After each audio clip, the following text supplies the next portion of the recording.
All right, so let's kind of go over these, or most of them individually.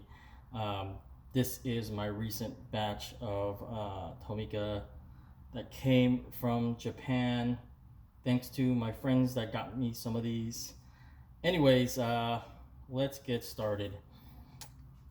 Some of the conditions, some of these are really amazing. So here is a Daihatsu Midget 2. I absolutely love these things, and I remember seeing them back in the day when I first went to Japan. Again, this is by Tomica. Uh, Look at that detail. And if you didn't know, there's like a couple different versions of the Daihatsu Midget.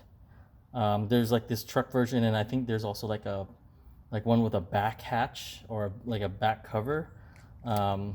Cargo, I think it's called.